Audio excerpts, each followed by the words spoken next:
Il-Mużew ta' Wignacourt fir-Rabat Malta bħalissa huwa moni b'kuluri u xeni maħluqa mill-idejn qabbli u t-talenti ta' 10 artisti Rabtin li permezz ta' varjetà ta' midja iwasslu xogħlijiet li jpaxxu lajn ta' kull min ikollu x-xogħol tiegħhom.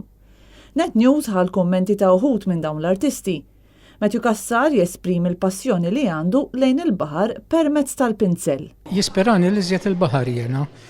Magħruf l-iktar għall-pittura tiegħi tal-baħar, però peress li jiena għalliem naħdem b'kull midja u naħdem kull ġeneru.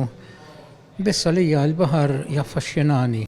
Galja jispjega kif hu twilet fl-arti. Insomma, intwirtet mir-razza. Jiena iżjed intfajt fuq ix-xogħol tal-pittura.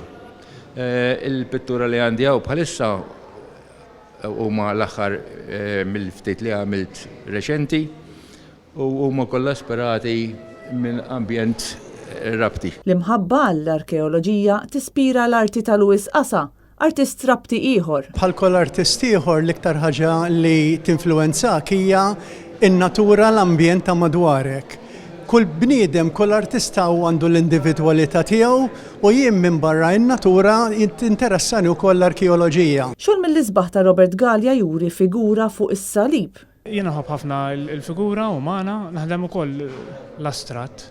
Però nħobb kultant naqgħadhom it-tnejn flimkien, ġifieri hemm xogħol fejn hemm il-figura qiegħda tispira nipprova nħalliha kemm jista' jkun kif inhi, jew inkella momenti fejn nipprova nkissirha ftit tersaqna għalej l-astratt. Dik hi prattikament. B'midja differenti Marika Camilleri jirnexxilha toħloq arti li torbot flimkien iż-żeba u x-xogħol tal-bizzilla.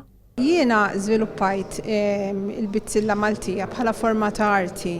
Fis-sena 2006 kont ħloqt forma astratta tal-bizzilla fejn użajt l-istess motifs tradizzjonali li ssibhom fil-bizzilla antika Maltija pas-salib ta' Malta, il-festuq tal-qamar u dettalji oħra u issa żviluppajtha bħala parti minn pittura. Wirja Għaqda li wkoll tuża l-bizzilla fl-arti tagħha twaħħad it-tradizzjonali mal-kontemporanju. Ili naħdem il-bizzilla madwar 30 sena u iżjed.